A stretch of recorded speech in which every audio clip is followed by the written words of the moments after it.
اللهم صل على سيدنا مولانا محمد وعلى آل سيدنا مولانا محمد وبارك وسلم كما تحب وترضى بأن تصلي عليه. شیخ عالم حضرت پیر علاؤ الدین صدیقی صاحب رونق افروز ہیں اور سید السادات سید کبیر علی صاحب ہے. اور میں تو محو حیرت تھا جب مولانا انصر القادری مجدد الفسانی کی حیات طیبہ پر روشنی نہیں ڈال رہے تھے، دریا بہا رہے تھے، موجیں مار رہا تھا. کبھی اکیڈمک انداز نظر آیا، کبھی مورخی کی شان نظر آئی، کہیں محقق کا رنگ نظر آیا، اور ہر ایک رنگ پر جو رنگ چھایا رہا وہ مجدد صاحب کی عقیدت کا رنگ تھا. ان کا شجر نسب بیان کر دیا، شجر طریقت بیان کر دیا، بچا کیا؟ اب جہاں سے انہوں نے چھوڑا ہے وہیں سے میں چھیڑوں گا.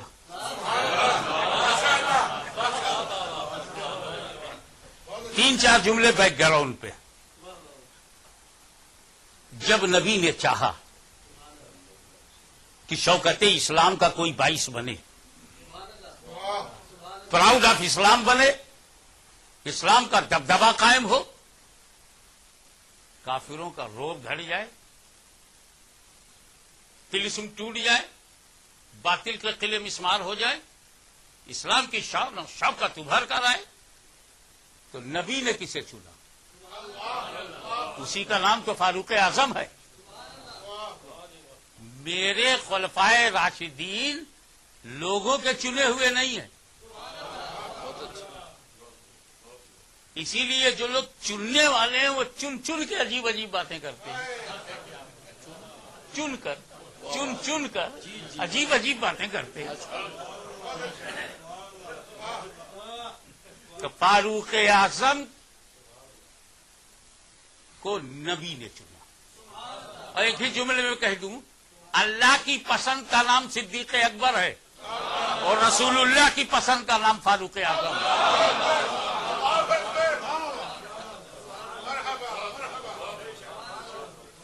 یہ تو صدیق اکبر تھے جو عثمان غنی کو سمجھا کے لائے تھے.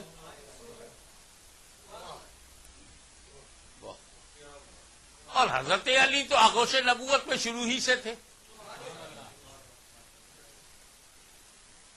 بچے تھے مگر سچے تھے. لیکن خدا کا کرم کتب سابقہ میں بھی جس کا ذکر ہے وہ صدیق اکبر ہے. اور شوکت اسلام کے لیے رسول پاک نے ہاتھ اٹھا کر خدا کے اس بارگاہ میں جو کہا اور ملا، اس ذات ہے فاروق اعظم کی. اب اس ذات کے بارے میں کوئی امیجن کر سکتے ہو، اندازہ لگا سکتے ہو؟ جس ذات کا ذکر آج کرنے میں بیٹھے ہیں اس میں صدیق اکبر کا نور ہے، فاروق اعظم کا خون ہے، جو سارے عالم اسلام کا سکون ہے. اب جب صدیق اکبر اور فاروق اعظم کی در اور گھرانے سے ایسے ایسے لوگ نکلیں گے تو توران پریشان ہوگا، ایران پریشان ہوگا، ہر ایمان پریشان ہوگا. آپ ذرا غور فرمائیے. یہ ہے کہ نبی نے شوکت اسلام کے لیے چنا فاروق اعظم. اور فتنوں کی سرکوبی کے لیے ہندوستان میں فاروق اعظم کی نسل پاک سے جو چنا گیا وہ حضرت شیخ احمد سرہندی ہے. یہ آپ نے سرہند نہیں سمجھا، یہ اصل میں سر ہند ہے، ہیڈ آف انڈیا. تو ہیڈ آف انڈیا میں کسی ہیڈ ہی کو آنا چاہیے، اور ہے بھی وہ ہماری بلندیوں پہ. دلی سیاسی اڈا تھا لیکن روحانیت کی آمدگاہ. آپ دیکھیں دلی سے فیضان چلتا رہا، اجمیر شریف سے چلا، پاک پٹن شریف، کلیر شریف. یہ شریف پر بھی مفتی صاحب لوگ اعتراض کرتے ہیں. اگر ہم نے کہا گولڈا شریف، چورا شریف، بریلی شریف، تو یار تم سنیوں کا عجیب عالم ہے، ہر شہر کو شریف بنا دیتے ہو. میں کہا شکریہ ادا کرو، ہم شریف بنانے والوں میں ہیں. تم دہشت گرد بناتے رہو، ہم شریف بناتے رہے.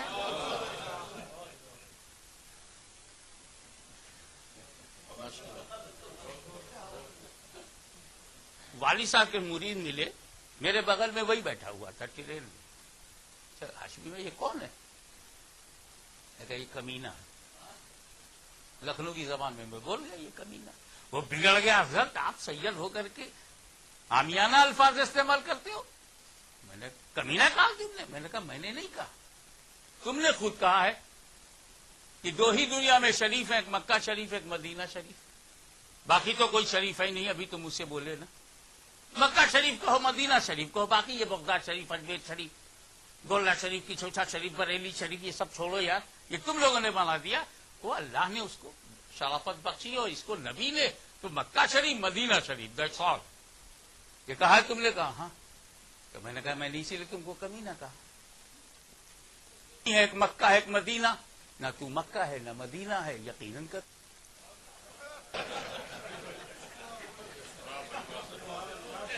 یہ تو ٹٹ فار ٹیٹ کے طور پر میں نے بات کہی،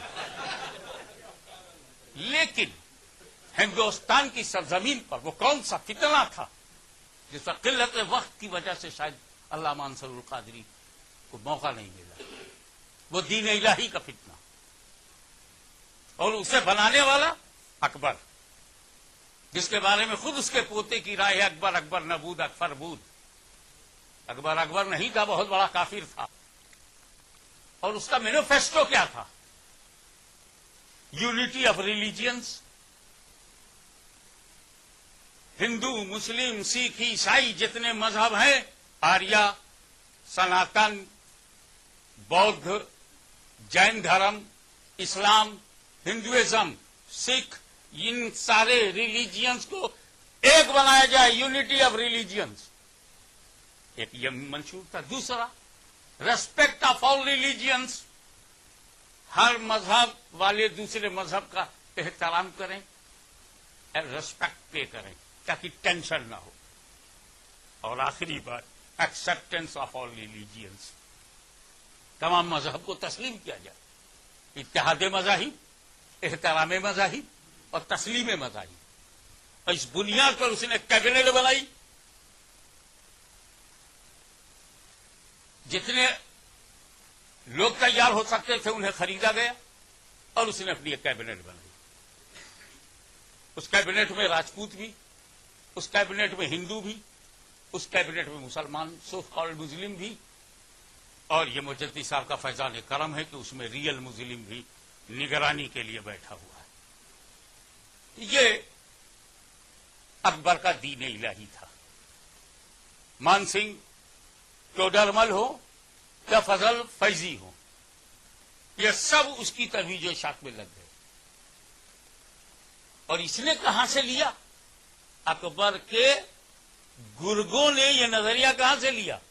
وہی جو ابو جہل نے ایک میسج دیا تھا میرے نبی کو جناب ابو طالب کے ذریعے کہ جا کر کے اپنے رسول سے کہہ دو اچھا 360 میرے ہیں، ایک ان کا ہے، 361 پر سمجھوتا کر لیا جائے.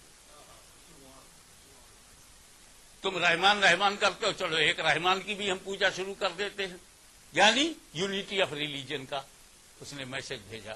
تو میرے نبی نے کہا تھا ایک ہاتھ میں اگر سورج اور دوسرے ہاتھ میں چاند بھی رکھ دیا جائے تب بھی میں حق بولنے سے باز نہیں جاؤں گا. نبی کا وہ ارشاد جو کبھی صرف عرب کی فضاؤں میں گونجا تھا وہی دلی کے دربار میں گونجنے لگا کہ چاہے مجھے گھر میں رکھو یا زندان میں رکھو، کہیں بھی رکھو، کمرے میں رکھو یا جیل میں رکھو، مگر احمد سرہندی کے منہ سے یہ یونٹی آف ریلیجن، یہ ایکسپٹینس آف ریلیجن. اور آج آپ غور فرمائیے یہ چیز، یہ فتنے پر انہوں نے جب حملہ کیا تو اکبر اپنے پورے دین الہی کے ساتھ لپیٹ دیا گیا اور اسی کا بیٹا اسی دین کا پھر مخالف بن گیا. یہ فیضان نظر ہے کہ ساری زندگی ابو جہل نبی کو ستاتا رہا مگر بیٹے نے کلمہ پڑھ لیا. یہ ایک عجیب فیضان نظر ہے کہ مجدد الفسانی نے ایک ایسے فتنے سے ہمیں ہوشیار کیا جو کسی مدرسے سے نہیں نکلا، کسی مولوی سے نہیں نکلا، کسی جماعت سے نہیں نکلا، کسی درسگاہ سے نہیں نکلا، بلکہ سیاست کے بطن سے جس نظریے نے جنم لیا. اور آج مدرسے چاہے ایسے فرقے نکالے نہ نکالے، لیکن آپ ہم ہندوستان میں، بیرون ہندوستان میں بھی اس طرح کے پلیٹ فارم بنائے جا رہے ہوں گے. ایک دوسرے کے مذہب کے خلاف مت بولو. Tolerance is a good, ignorance بہت اچھی کوالٹی ہے، لیکن اعلاء کلمۃ الحق، حق بولنا جابر بادشاہ کے سامنے، جابر ماحول کے سامنے، یا جابر اکثریت کے سامنے، ظالم اکثریت کے سامنے بھی حق بولنا مجدد الفسانی کی سنت پر عمل کرنا. اب آپ دیکھیے، مجدد اس کے بعد بھی ہوئے، مجدد اس سے پہلے بھی ہوئے. ہم جب لسٹ بناتے ہیں حضرت عمر بن عبدالعزیز علامہ صاحب ہم اسماء گرامی مجددین پہ پیش کرتے ہیں، تو اہل سنت تو سب کو مانتے ہیں، لیکن کوئی تو جماعت ایسی ہم دکھائی دیں گے جو نہیں مانتی. اعلیٰ حضرت عظیم البرکت کے مجدد ہونے پہ کسی کو شک و شبہ ہی نہیں. عرب قائل عجم، قائل عرب قائل عجم، کیا کر لیں گے ہم؟ دنیا ان پر متفق ہے، لیکن بہرحال کوئی تو ہے جو امام احمد رضا کو مجدد نہیں مانتے. لیکن قربان جاؤ شیخ احمد سرہندی کہ جنتی تو جنتی، جو جنت سے محروم ہیں وہ بھی انہیں مجدد کہتے ہیں. سنی تو سنی، جو سنی نہیں ہے وہ بھی انہیں امام ربانی کہتے ہیں. جن کو شریعت کا پانی بھی نہیں ملا وہ بھی امام ربانی کہتا ہے. یہ کرامت ہے مجدد الفسانی. اور سنیے ان کا تاج کیا ہے. یہ نقشبندی ہے سبحان اللہ، یہ چشتی ہے، سروردی ہے، صابری ہے سبحان اللہ. یہ آپس میں لڑتے کیوں نہیں؟ ماشاء اللہ الحمدللہ. ارے میں لڑائی کیسے؟ دریا ایک ہے، دریا ایک ہے، اور جب دریا ایک ہے تو اچھال تو آئے گی، لہریں اپنے کو الگ پہچانوائیں گی، اور یہ ساری اتھل پتھل اوپر ہی ہے. سمندر کی گہرائی میں سکون ہے. تو یہ بزرگان دین جن میں مجدد الفسانی امام ربانی شیخ احمد سرہندی کی زبردست شخصیت کی حیثیت سے ہیں، یہ سب ڈیپ میں ہیں. بڑے سے بڑے سمندر میں چاہے کتنا ہی طوفان آوے، کتنی ہی سونامی آوے، سب اوپر ہی ہے، ساری لہریں اوپر ہی ہیں. اگر آپ اٹلانٹک اوشین کے ڈیپ میں چلے جاؤ تو پانی ہلے گا بھی نہیں، وہاں سب ایک ہیں. تو جو ڈیپ میں ہے، غوث اعظم گہرائیوں میں، غریب نواز گہرائیوں میں، بابا فرید گہرائیوں میں، مجدد الفسانی گہرائیوں میں، شاہ نقشبند گہرائی میں، آقا سہروردی گہرائی میں، سرکار چشتیت گہرائی میں، سب گہرائی میں ایک ہیں. یہ جو اچھل کود دیکھ رہے ہو یہ سب اوپر والے ہیں.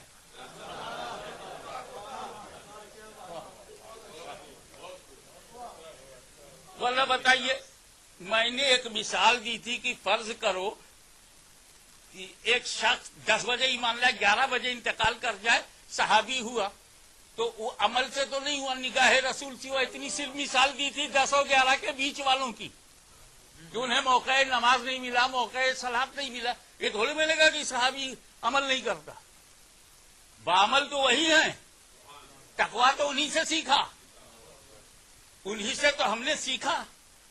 تو پھر ایک صاحب کہنے لگے دیکھیے صاحب صحابی بغیر عمل کے افضل ہے. ارے بغیر عمل کے صحابی نہیں، عمل سے صحابی بنا نہیں، نگاہ مصطفیٰ سے بنا. اب اگر عمل کیا تو اور اونچا ہوا، تقویٰ کیا تو اور اونچا ہوا، بشارت مل گئی تو 10 میں گیا، اور بے مثالی مل گئی تو 4 میں آیا.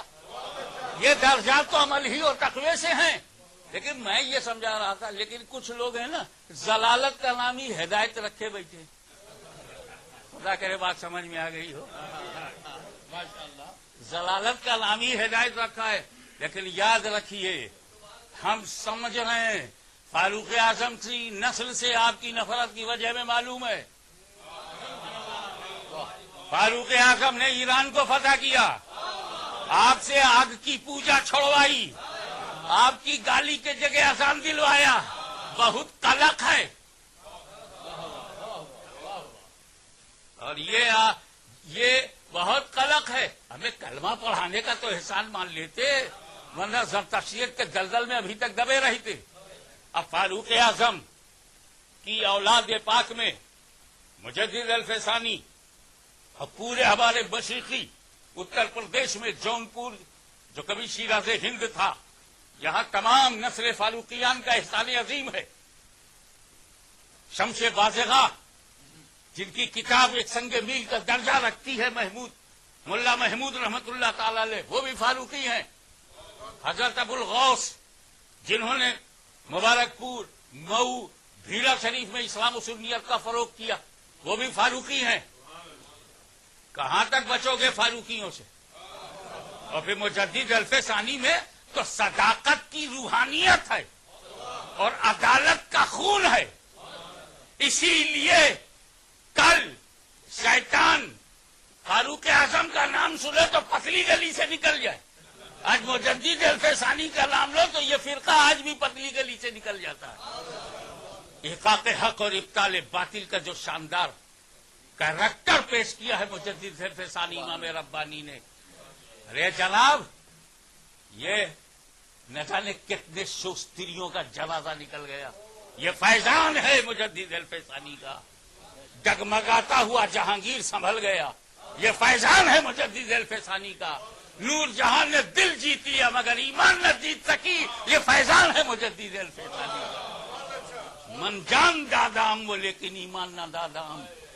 یہاں سے زبان کھنچوا لی گئی اور کہا میرے حدود راجدھانی کے باہر اسے دفن کیا جائے. میرے دوست ایک بات اچھی سے سمجھ لو کہ جس کا مرشد باقی باللہ ہو. یہ باقی و فانی پر ایک نقطہ بیان کر کے میں یہ موضوع اپنے بزرگوں کے حوالے کر دوں گا آپ کے، تاکہ مجھے ان کے روحانی بیان کو سننے کا اتنے قریب سے موقع ملے. یہ فانی اور باقی، ہمیں فانی ہوا تو باقی کیسے ہوا؟ ڈسٹرائڈ اینڈ ایگزسٹینس، یہ کیسے ہوتا ہے؟ دیکھیے اے ڈراپ آف واٹر میری انگلی میں ہے نا، یہ پانی میں گیا دریا میں تو یہ ڈراپ ختم ہو گیا کہ نہیں؟ فنا ہو گیا. Drop finished, entered into ocean finished. اور دوسرا اور فنا ہے، دریا سے کوئی پانی کا قطرہ ساحل پہ آ کے گر جائے وہ بھی فنا ہو گیا. تو دریا سے باہر نکلے تو فانی، اور باہر سے دریا میں ڈراپ آف واٹر چلا جائے تو فانی. مگر دونوں کے فنا میں فرق ہے. جو اندر سے باہر گیا وہ ہمیشہ کے لیے برباد ہو گیا، اور جو باہر سے اندر گیا تو جب تک دریا رہے گا وہ قطرہ بھی رہے گا.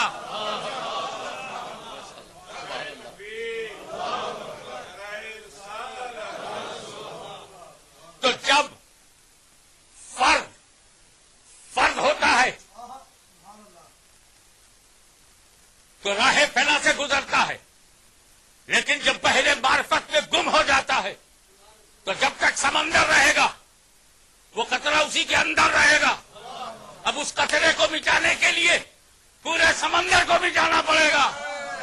تو مرشد ایسا جو خواجہ باقی باللہ بنا، تو جس طرح قطرہ باقی بل بحر ہو جائے، باقی بل بحر ہو جائے، سمندر کو مٹاؤ تو مٹے گا. وہ بندہ جو باقی باللہ ہو جائے، کون ہے جو اللہ کو مٹا سکے گا؟ اور جب رب کا مٹانے والا کوئی نہیں تو ان سب کا مٹانے والا کوئی نہیں.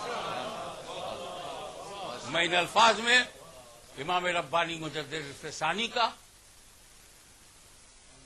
ان کی مہربانی کا اعتراف کرتے ہوئے ہند و پاک میں جو آج عقیدے کا تسلب ہے، شریعت کی پاسداری ہے، طریقت کا نور ہے، معرفت کی گہرائی ہے، حقائق کی سمجھ ہے، وہ سب ان کے فیضانے کا ہے. اور اس فیضان کو میں سلام کرتا ہوں. وآخر دعوانا ان الحمد للہ. اللہ اکبر، سبحان اللہ.